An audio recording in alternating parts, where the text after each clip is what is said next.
મિત્રો, કેમ છો? આશા કરું કે તમે બધા મજામાં જ હશો અને આપણે પણ મજામાં જ છીએ. મિત્રો, હાલ ચોમાસું ચાલુ છે અને ચોમાસાની અંદર મહીસાગરમાં ઘણા બધા એવા સારા લોકેશનો છે જે જોવાલાયક છે.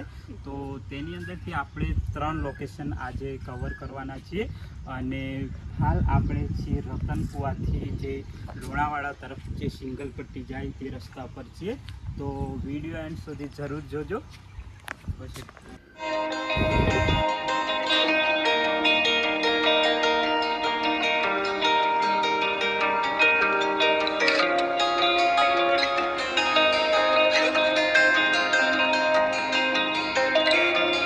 મિત્રો, આ જે રસ્તો છે તે બાલાસિનોરથી લુણાવાડા તરફ જવા માટેનો રસ્તો છે અને આ જ રસ્તા પર ખૂબ જ સરસ અને સુંદર એવું લોકેશન આવેલું છે. તો તે તમને બતાવવા જઈ રહ્યો છું અને તેના આપણે કેટલાક ડ્રોન શોટ પણ લઈશું. તો તે પણ જોવાની તમને ખૂબ જ મજા આવશે. તો વિડીયો એન્ડ સુધી જરૂર જોજો. તો જુઓ, આ છે વડોદરીનું તળાવ અને તે ખૂબ જ મોટું છે. એવું કહેવાય છે કે લગભગ 999 વીઘાનું આ જે તળાવ છે અને જ્યારે આખું ભરેલું હોય ત્યારે ઘણા બધાની જે જમીન હોય તે પણ પાણીની અંદર ડૂબી જતી હોય છે. મિત્રો, તળાવની અંદર પણ રસ્તો બનાવેલો છે અને તે કાચો રસ્તો છે, પરંતુ તમે જેમ જેમ અંદર જશો ને રસ્તા પર તો તમને જે વાતાવરણ છે તે કંઈક અલગ જ લાગશે, આહલાદક લાગશે અને તમને એવું લાગશે કે આપણે દરિયાની અંદર હોય તેવું ફીલ થશે. જુઓ, આ છે કાચો રસ્તો અને અહીંનો જે નજારો છે તે જુઓ. દૂર દૂર સુધી તમને પાણી જ દેખાશે. આ બાજુ જુઓ તો પણ, અને આ બાજુ તો કંઈક અલગ જ નજારો છે, કારણ કે આ જે તળાવ છે તે ખૂબ જ મોટું છે અને ભવિષ્યમાં આનો એક પ્રવાસન સ્થળ તરીકે વિકાસ જરૂર થશે.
મિત્રો, તળાવની નજીક મને જો સૌથી વધારે ગમી હોય તો આ જે અંદર રસ્તો બનાવેલો છે તે ગમે છે, કારણ કે જ્યારે તમે અંદર આવો છો ત્યારે તમને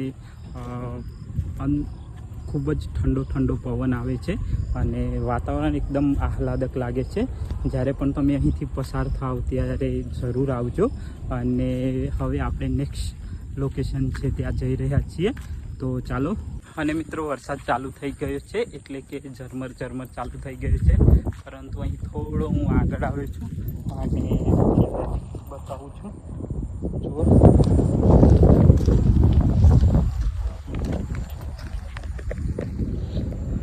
દૂર દૂર સુધી તમે જોશો ને તો તમને તળાવનો જ નજારો દેખાશે. પાણી જોવા મળશે.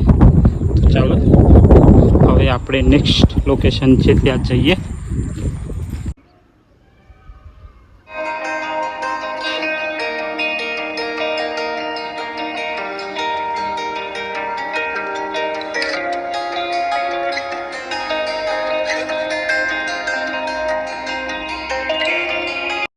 હવે આપણે આવી ગયા છીએ બીજા લોકેશન ઉપર અને આ છે બાલાસિનોર નજીક અને તે ભીમ ભમરડા તરીકે ઓળખાય છે.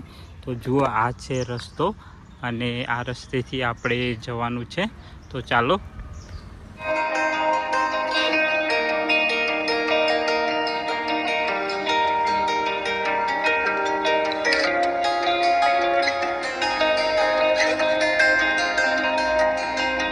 આપણે ફાઇનલી આવી ગયા છીએ ભીમ ભમરડા, કારણ કે અહીં તમે જોશો તો ખૂબ જ મોટા મોટા તમને પથ્થરો દેખાશે. જો જ્યાં જુઓ ત્યાં મોટા મોટા પથ્થરો દેખાશે, અને એટલા જ કારણે આ જગ્યાનું નામ ભીમ ભમરડા તરીકે પડેલું છે. એટલે કે જે આ પથ્થરો આવેલા છે તે ભમરડા ટાઈપ આવેલા છે. અત્યારે તમે મારી પાછળ જુઓ, આ પથ્થરનો આકાર કેવો દેખાય છે, એકદમ ભમરડા ટાઈપ આકાર દેખાય છે. જો આ બાજુ જુઓ, આ બાજુ જુઓ કે આ બાજુ, બંને બાજુ જુઓ. અને આ ખૂબ જ સરસ અને સુંદર જગ્યા છે, એટલે કે સરસ લોકેશન છે. સાથે સાથે અહીં મંદિરો પણ આવેલા છે. તો આપણે જે અહીં મંદિરો આવેલા છે તેના પણ દર્શન કરાવીએ. એક છે શિવ મંદિર અને બીજું આવેલું છે માતાજીનું મંદિર, એટલે કે અંબે માતાનું મંદિર છે, તેના પણ આપણે દર્શન કરાવીશું. તો ચાલો.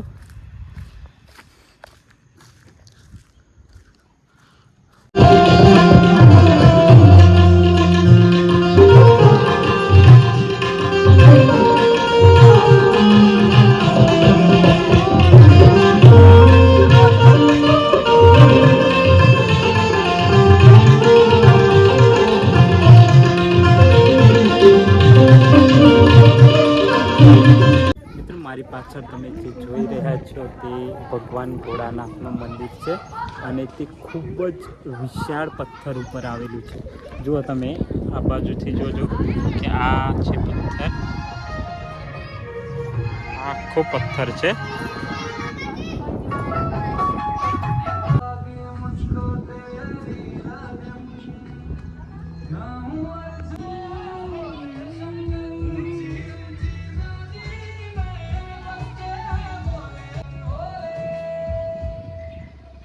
મિત્રો, આજુબાજુનું જે વાતાવરણ છે, મતલબ કુદરતી સૌંદર્ય અદ્ભુત છે, અનેરું છે.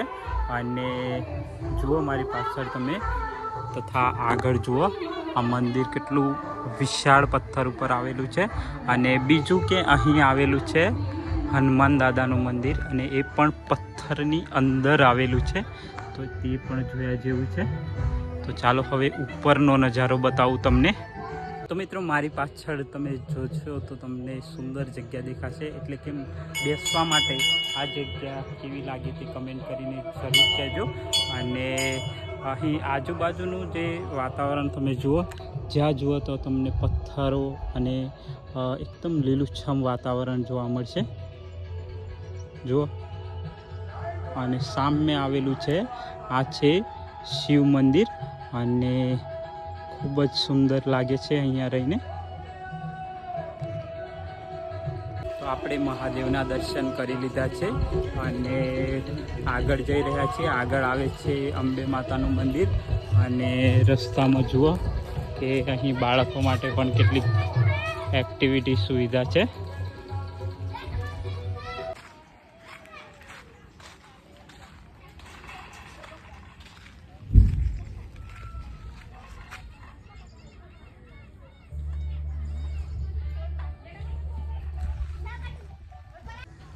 અને આ બાજુ અહીં ઉપર આવેલું છે અંબે માતાનું મંદિર. તો ચાલો ફટાફટ આપણે દર્શન કરી અને આગળ વધીશું.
આસપાસનું જે લોકેશન છે તે વિડીયોગ્રાફી કરવા માટે, ફોટો ખેંચવા માટે તથા રીલ બનાવવા માટે ખૂબ જ સરસ લોકેશન છે. તો આપણે તેના ડ્રોન શોટ જે લેવાના છે તે પણ તમને બતાવીશું, તો વિડીયો જરૂર જોજો.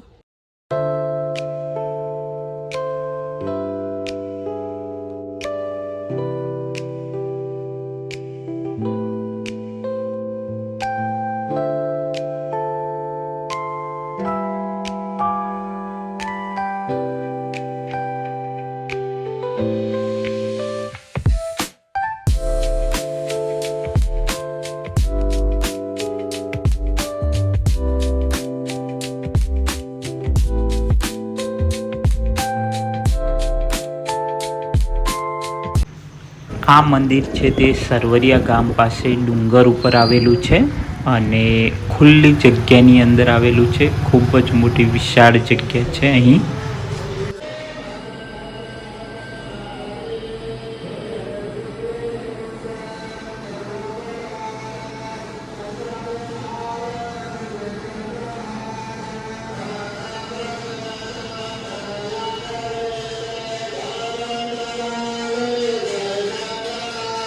મિત્રો, તમે જે મારી પાછળ જે મંદિર જોઈ રહ્યા છે તે એટલી સુંદર અને શાંત જગ્યાએ આવેલું છે કે આજુબાજુ જે પક્ષીઓ બોલતા હોય તેનો અવાજ પણ એકદમ મસ્ત રીતે સંભળાય છે.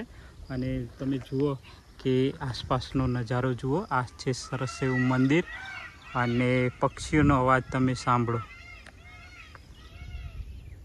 એકદમ ક્લીન અવાજ તમને સાંભળવા મળશે. અહીં એકદમ સરસ અને સુંદર જગ્યા છે.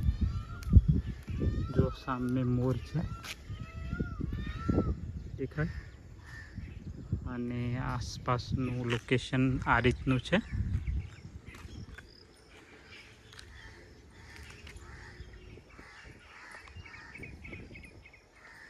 મિત્રો, આ મંદિર અને આ લોકેશન કેવું લાગ્યું તે પણ કમેન્ટ કરીને જરૂર કહેજો. અને વિડીયો સારો લાગે તો લાઈક, શેર અને સબસ્ક્રાઈબ જરૂર કરજો. અને હવે નવા વિડીયોમાં મળીશું. જય હિન્દ, વંદે માતરમ.